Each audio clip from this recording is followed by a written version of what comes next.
یہ سورہ مبارک کا نماز کا جزو لازم ہے، جزو لازم۔ چنانچہ اس کے ضمن میں وہ حدیث میں آپ کو سنا دینا چاہتا ہوں کہ جو بخاری میں بھی ہے، مسلم میں بھی ہے، ترمذی میں، ابو داؤد میں، نسائی میں وغیرہم، یوں سمجھیے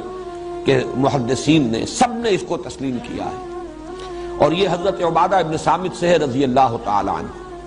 وہ فرماتے ہیں کہ حضور نے ارشاد فرمایا لا صلاۃ لمن لم یقرأ بفاتحۃ الکتاب، اس شخص کی کوئی نماز نہیں جو فاتحۃ الکتاب یعنی سورہ فاتحہ نہیں پڑھتا، اس کی کوئی نماز نہیں۔ اس کا یہ مفہوم تو متفق علیہ ہے کہ سورہ فاتحہ نماز کا جزو لازم ہے، البتہ اس کے بعد اختلاف ہے، آیا جماعت کی شکل میں جب نماز ادا کی جائے تو امام کے ساتھ ہر مقتدی کا پڑھنا بھی واجب ہے یا نہیں؟ اس میں تین آراء ہیں ہمارے ہاں، دو انتہائی آراء ہیں، ایک درمیانی رائے ہے۔ ایک رائے جو ہمارے ہاں تو بہت ہی معروف ہے، مشہور ہے، اس لیے کہ امام ابو حنیفہ کی رائے ہے، فقہ حنفی کا بڑا اہم مسئلہ ہے، اور ہماری عظیم اکثریت جو آبادی کی وہ حنفی المسلک ہے۔ تو وہ تو یہ ہے کہ امام کی قرات جب ہو رہی ہے، امام کے ساتھ آپ نماز پڑھ رہے ہیں تو امام کی قرات ہی آپ کے لیے قرات ہے، آپ کو نماز نہیں پڑھنی۔ مقتدی کے لیے یہ سورہ فاتحہ جو ہے اس کا پڑھنا ضروری نہیں، بلکہ نہ صرف یہ کہ ضروری نہیں بلکہ نہ پڑھنا ضروری ہے۔ یہ انتہائی شدت ہے کہ جو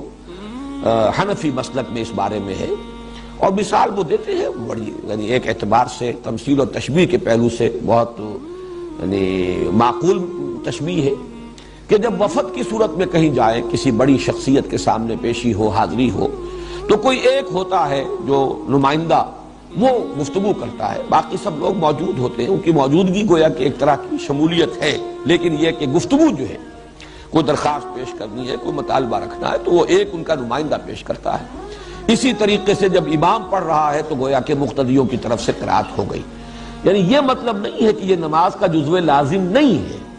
صرف یہ ہے کہ جب جماعت کی شکل میں نماز پڑھی جا رہی ہو تو سورہ فاتحہ جب امام نے پڑھ لی تو گویا کہ تمام مقتدیوں کی طرف سے بھی یہ قرات کا حق ادا ہو گیا۔ اس کے بالکل برعکس اور دوسری انتہائی رائے جو ہے وہ امام شافعی کی ہے رحمہ اللہ،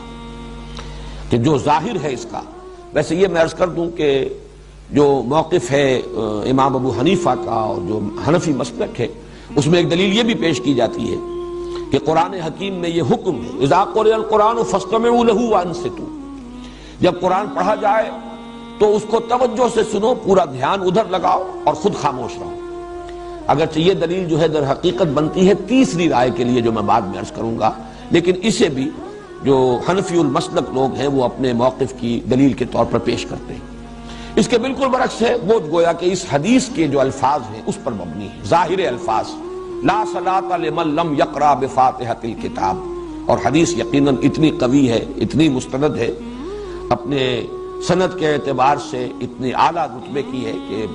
ظاہر بات ہے کہ اس سے اونچا رتبہ تو کوئی اور ہو نہیں سکتا کسی حدیث کا، سند کے اعتبار سے، روایت کے اعتبار سے۔ تو امام شافعی کی رائے یہ ہے کہ ہر نمازی مقتدی بھی پڑھے، پڑھنے کے پھر ان کے ہاں مختلف انداز ہیں، چونکہ حضور کا ایک معمول یہ بھی نقل ہوا ہے کہ آپ جب پڑھتے تھے سورہ فاتحہ جہری رکعت میں بھی، اس کے بعد تھوڑی دیر تک آپ خاموش رہتے تھے، وقفہ ہوتا تھا۔ ہم تو ہماری عادت تو یہ ہے کہ فوراً ہی کوئی جو سورت ملانی ہے یا کچھ قرآن کا حصہ پڑھنا ہے تو سورہ فاتحہ کے بعد اس کو متصل کر لیتے ہیں، لیکن حضور سے یہ ثابت ہے تھوڑا سا وقفہ، اور اس کے دوران گویا کہ مقتدی بھی جلدی سے دہرا لیں اور پڑھ لیں۔ ایک طریقہ تو یہ ہے، اور ایک یہ ہے، اور یہ بھی حضور کے معمول کے ساتھ مناسبت رکھنے والا ہے، کہ آپ نماز میں سورہ فاتحہ پڑھتے تھے تو ہر آیت پر رکتے تھے۔ یہ وقفہ جو ہے یہ گویا کہ کفایت کر جاتا ہے کہ امام نے کہا الحمدللہ رب العالمین، اور اس کے بعد وہ ذرا سا وقفہ دے تاکہ مقتدی بھی الحمدللہ رب العالمین پڑھ لیں، پھر الرحمن الرحیم وقفہ دے تاکہ مقتدی بھی پڑھ لیں۔ بہرحال یہ تو ہوا اس کی جو عملی شکل ہے، لیکن اس وقت میں صرف موقف اور مسلک بیان کر رہا ہوں کہ امام شافعی کا اور شوافع کا اور حنابلہ کا یہ موقف ہے، اور چونکہ امام احمد ابن حنبل شاگرد ہیں امام شافعی کے تو تسلسل بھی ہے، اس میں یہ ہے کہ ہر مقتدی کے لیے بھی سورہ فاتحہ کا پڑھنا لازم ہے۔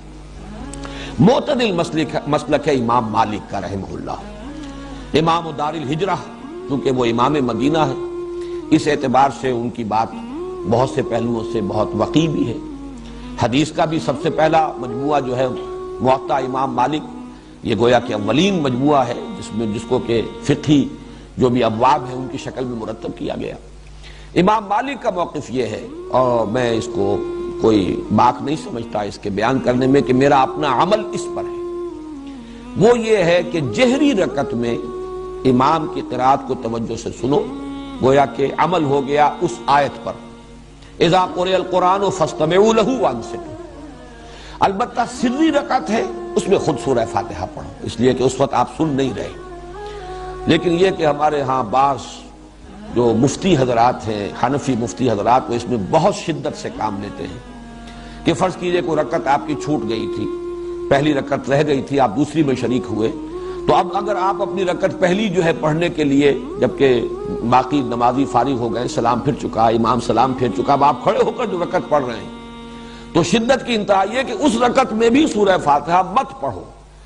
صرف اتنی دیر کھڑے رہو جتنی دیر کے سورہ فاتحہ پڑھی جاتی ہے۔ اب یہ چیز جو ہے میرے نزدیک انتہا پسندی والا معاملہ ہے بالکل اس معاملے میں۔